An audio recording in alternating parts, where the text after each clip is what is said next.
আমি সরকারি সুযোগই পেলাম।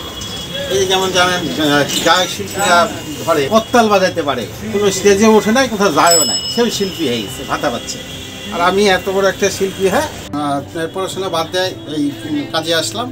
আর মনটা চাইতে বাইরে শিল্পীরা আসতো, এত উৎসাহ আনন্দ পায়, আমি কিছু হতে পারবো না, ক্ষুদ্র ঘরের ছেলে। তখন আমার মনে একটু জান দিত। এই হতে হতে লাঠি নিয়ে খেলাধুলা করতে করতে ঠাকুরের কৃপায় আমি রাত্রে স্বপ্ন দেখতাম, আর এই পরের দিনই সেই প্র্যাকটিসটা আমি করে নিতাম। এরকম করতে করতে বছর 2 লাগছে আমার ওই প্র্যাকটিসগুলো করতে, সময় লাগছে একটা একটা করে খেলা শেখা। আর আমার টাইমটা ছিল ঠিক বিকেলবেলা আমি করতাম, বিকেলবেলা করে একটু প্র্যাকটিস করতাম, প্র্যাকটিস করতে করতে তারপরে ঠাকুরের কৃপায় খেলাগুলো আমার ঠিক হয়ে গেল। তারপরে এই কাজের মাধ্যমে এইখান থেকে জিনিসপত্র, কাঁচের গ্লাস, প্লেট, ডিম লাইট ওই টুকটুক করে কিনতাম, কিনতে কিনতে এই বাড়িতে খেলা দেখাতাম, লোকজন এসে দেখতো। সংসার চালাতে সকাল হতেই খুরকাঁচি ধরতে হতো তাকে, জাত ব্যবসার নাপিতের।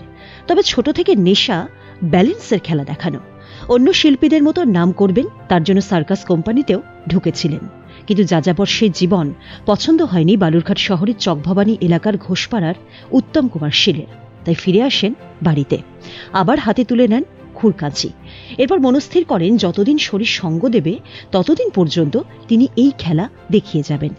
বর্তমানে বিভিন্ন স্কুল, মেলা, পুজোতে ডাক পান বালুরঘাটের উত্তম শীল। খেলা দেখানোর জন্য ন্যূনতম পারিশ্রমিকও পান, তবে সরকারি কোনো সাহায্য বা ভাতা পাননি তিনি, জানিয়ে উত্তমবাবুর একরাশ ক্ষোভ রয়েছে। যৌবনকালে দেখতেন বাইরে থেকে এসে নানান শিল্পীরা নানান ধরনের খেলা দেখাচ্ছেন। সে সময় উত্তমবাবু মনে মনে স্থির করে নিয়েছিলেন তিনিও এমন খেলা দেখিয়ে নাম অর্জন করবেন। সেই ভাবনা থেকে প্রায় 40 বছর আগে শুরু করেন ব্যালেন্সের খেলা দেখানো। ধীরে ধীরে শিল্পী হিসেবে নাম ডাক হয় উত্তমবাবুর।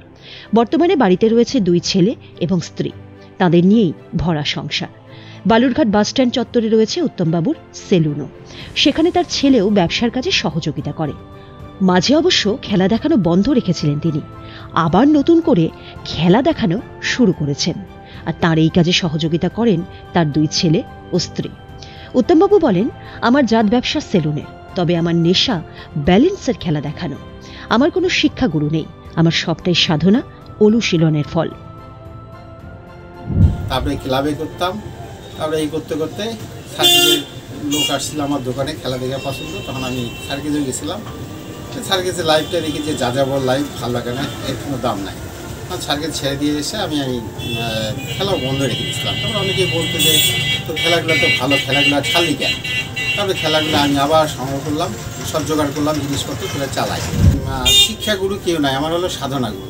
আমি মহাবীরের সাধনা করছি রাত্রিবেলা, আর ওই স্বপ্ন দেখছি, পরের দিন খেলাটা আমি একটু করে করছি, তখন হয়ে গেছে। আর কতদিন খেলা দেখাতে চান?